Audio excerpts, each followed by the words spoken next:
निजी वित्त एक वित्तीय प्रबंधन है जिसे कोई व्यक्ति या कोई परिवार बजट, बचत और खर्चा करने हेतु विभिन्न वित्तीय जोखिमों और भावी जीवन घटनाओं को मद्देनजर रखते हुए करता है। एक व्यक्तिगत वित्त की योजना बनाते समय व्यक्ति बैंकिंग उत्पादों, चेकिंग, बचत खाते, क्रेडिट कार्ड और उपभोक्ता ऋण या निजी इक्विटी, कंपनियों के शेयर, बॉन्ड, म्यूचुअल फंड में निवेश की अपनी आवश्यकताओं के लिए उपयुक्तता पर विचार करेगा। और बीमा, जीवन बीमा, स्वास्थ्य बीमा, विकलांगता बीमा उत्पाद या नियोक्ता प्रायोजित सेवानिवृत्ति योजनाओं, सामाजिक सुरक्षा लाभों और आयकर प्रबंधन की भागीदारी और निगरानी। इतिहास संपादित करें। व्यक्तिगत वित्त में एक विशेषता विकसित होने से पहले विभिन्न विषयों जो इससे निकटता से संबंधित हैं, जैसे पारिवारिक अर्थशास्त्र और उपभोक्ता अर्थशास्त्र 100 से अधिक वर्षों के लिए गृह अर्थशास्त्र के हिस्से के रूप में विभिन्न कॉलेजों में पढ़ाया जाता था। व्यक्तिगत वित्त में सबसे पहला ज्ञात शोध 1920 में हेजल कक द्वारा किया गया था।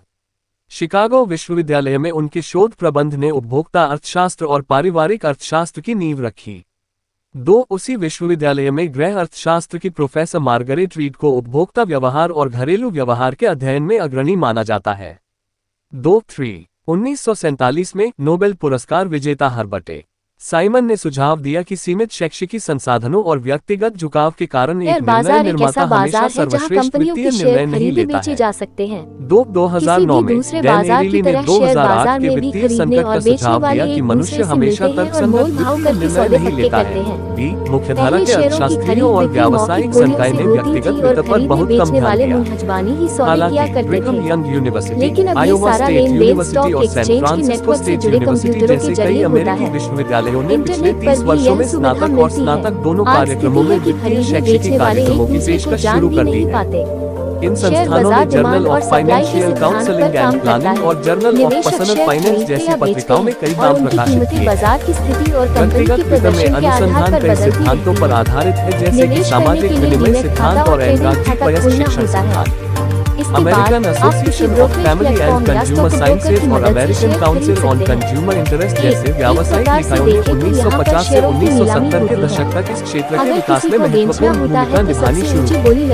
आयोवा स्टेट यूनिवर्सिटी में 1984 में association for financial counselling and planning education AFCP की स्थापना और 1985 में वित्तीय सेवा अकादमी AFS ने व्यक्तिगत वित्त इतिहास में एक महत्वपूर्ण भूमिका पत्थर चिन्हित किया। दोनों समाजों की उपस्थिति मुख्य रूप से व्यवसाय और गृह अर्थशास्त्र कॉलेजों के संकाय और स्नातकों से आती है।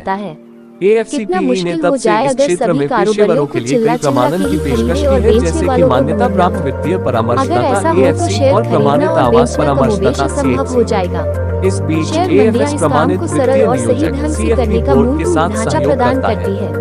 जैसा कि हाल के वर्षों में उपभोक्ताओं की वित्तीय क्षमता के बारे में चिंताएं बढ़ी हैं, विभिन्न प्रकार के शिक्षा कार्यक्रम सामने आए हैं जो व्यापक दर्शकों या युवाओं और महिलाओं जैसे लोगों के एक विशिष्ट समूह को पूरा करते हैं। शैक्षिक कार्यक्रमों को अक्सर वित्तीय साक्षरता के रूप में जाना जाता है। हालांकि 2008 के वित्तीय संकट के बाद तक व्यक्तिगत वित्त शिक्षा के लिए कोई मानकीकृत पाठ्यक्रम नहीं था। अमेरिकी लोगों के बीच वित्तीय साक्षरता को प्रोत्साहित करने के लिए 2008 में वित्तीय क्षमता पर संयुक्त राज्य के राष्ट्रपति की सलाहकार परिषद की स्थापना की गई। इसने वित्तीय शिक्षा के क्षेत्र में एक मानक विकसित करने के महत्व पर भी बल दिया।